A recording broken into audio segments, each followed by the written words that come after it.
प्रतिलेखन संख्या 12 एवं 13, स्पीड 100 वर्ड्स पर मिनट, ड्यूरेशन 10 मिनट। स्टार्ट। भाइयों, भूगोल, पर्वत और समुद्र ने भारत के स्वरूप का निर्माण किया है।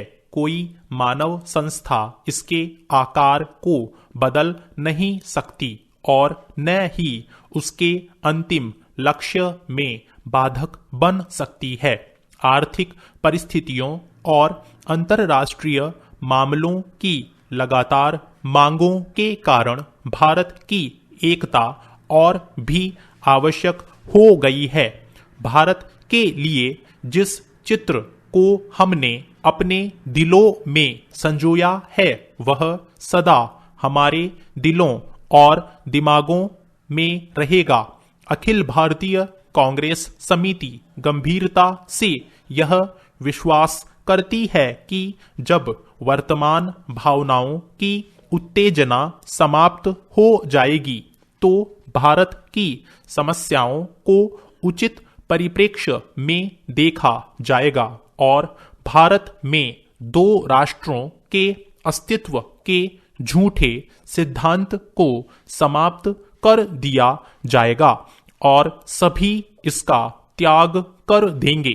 सामान्यतः राष्ट्रीयता जातीय, भाषाई अथवा भौगोलिक तत्वों पर आधारित होती है, परंतु इस्लाम का अलग अस्तित्व है जो अन्य धार्मिक वर्गों में मिश्रित नहीं होता।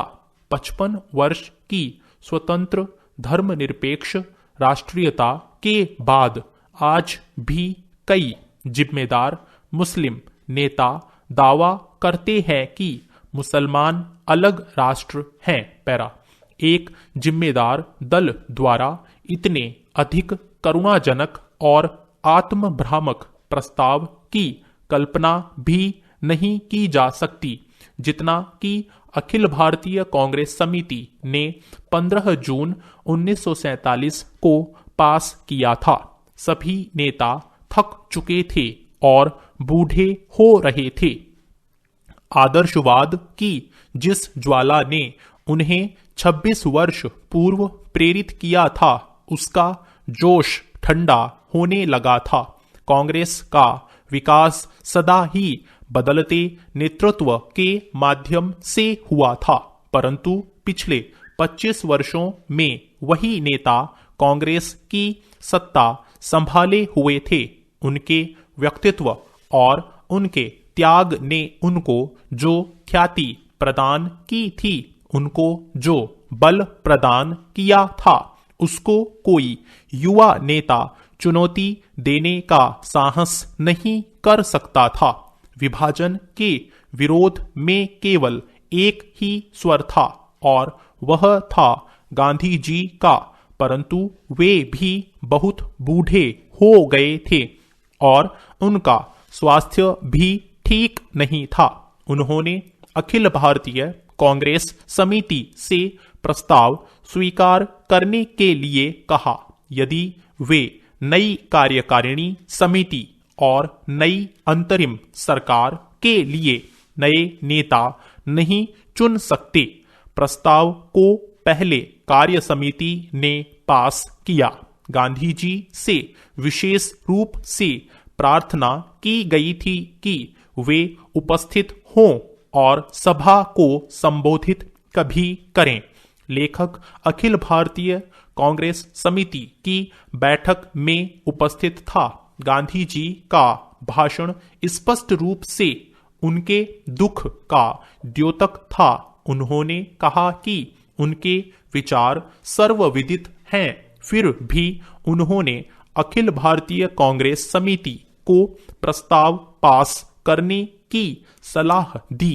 उन्होंने कहा कि अखिल भारतीय कांग्रेस समिति को इसे रद्द करने का अधिकार है, परंतु किसी ने इसका उत्तर नहीं दिया। उस समय ब्रिटेन भारत से चले जाने के लिए और अपनी साम्राज्यवादी धाक छोड़ने के लिए बहुत उत्सुक था। अब यह बोझ उनके लिए बहुत भारी हो गया था। एशिया के राजनीतिक पुनरुत्थान की बढ़ती हुई लहर को नियंत्रित करना था। पैरा। महोदय, निस्संदेह ही आज भी हम भले ही कई मुश्किलों का सामना कर रहे हों, फिर भी हम 1991 के उन दिनों जैसी स्थिति में नहीं है। एक राष्ट्र के रूप में हमने काफी भरपाई कर ली है और हम आगे बढ़ने के लिए तैयार हैं। श्री राव के नेतृत्व के बिना यह संभव नहीं था। अब यह अटकल लगाना व्यर्थ और मूर्खतापूर्ण भी है कि कोई और नेता होता तो क्या कुछ ज्यादा और बेहतर किया जा सकता था या नहीं।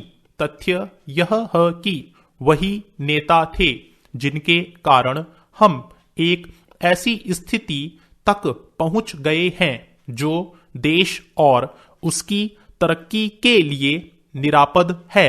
हम जिस अवधि से गुजरे हैं वह बहुत मुश्किल और हलचलपूर्ण थी। सोवियत संघ के पतन और विघटन से हमारी जो कुछ भी अंतरराष्ट्रीय स्थिति थी उसका आधार ही खत्म हो गया। ऐसा लगता है कि हमारे देश में कुछ लोग इस घटना का पूरा मतलब नहीं समझ पाए हैं। बेशक यह कम्युनिस्टों और आधुनिक समाजवाद के अन्य समर्थकों के लिए बेहद चिंता का विषय था।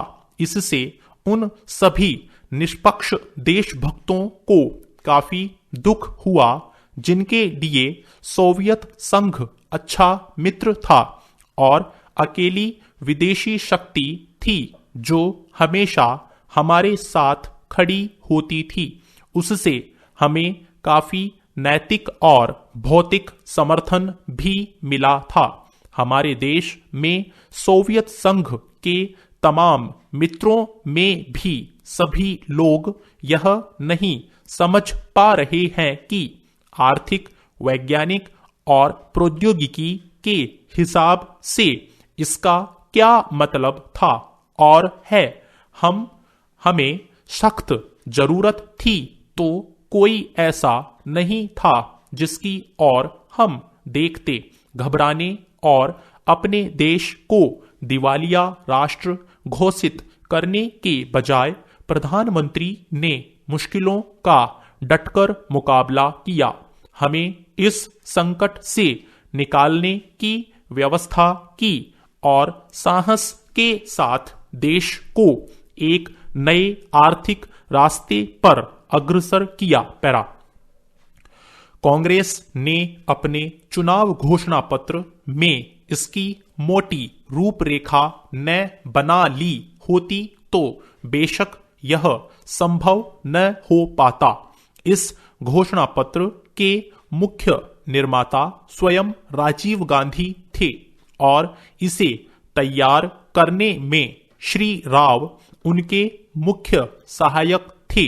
देश को संकट से उबारने और नए आर्थिक रास्ते पर ले जाने में बेशक मनमोहन सिंह की देशभक्ति, विद्वता और ख्याति महत्वपूर्ण कारण थे। नई आर्थिक नीति जनता के हित में नहीं है। इस काल्पनिक तथ्य को लेकर काफी हंगामा मचाया जा रहा है। इसके उलट अगर उसे अपेक्षित ढंग से लागू नहीं किया जा रहा है तो इसकी वजह यह है कि जनता के नाम पर हर तरह की आंशिक और कॉरपोरेट मांगे पूरी की जा रही है। प्रधानमंत्री ने दो महत्वपूर्ण तरीकों से नई आर्थिक नीतियां बनाने में अपना योगदान दिया है। सबसे पहले तो उन्होंने नई नीति लागू करने के लिए मध्यम मार्ग अपनाने पर जोर दिया है।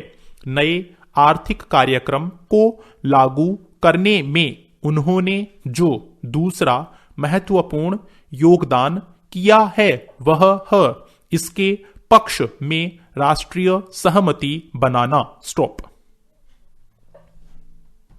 Thank you. साथियों, इस चैनल को सब्सक्राइब करें और बेल आइकन को प्रेस करें ताकि लेटेस्ट वीडियो की जानकारी आपको मिलती रहे। गति बढ़ाने के लिए नियमित अभ्यास करें। इस चैनल पर 80, 100, 120, 140 और 160 शब्द प्रति मिनट की गति से डिक्टेशन उपलब्ध हैं, जिनका आप स्वयं भी लाभ लें और अपने मित्रों को भी शेयर करना न भूलें। डिक्टेशन अच्छा और बुरा लगा तो लाइक और डिसलाइक अवश्य करें। कोई सुझाव या प्रश्न हो तो कमेंट बॉक्स में लिखें।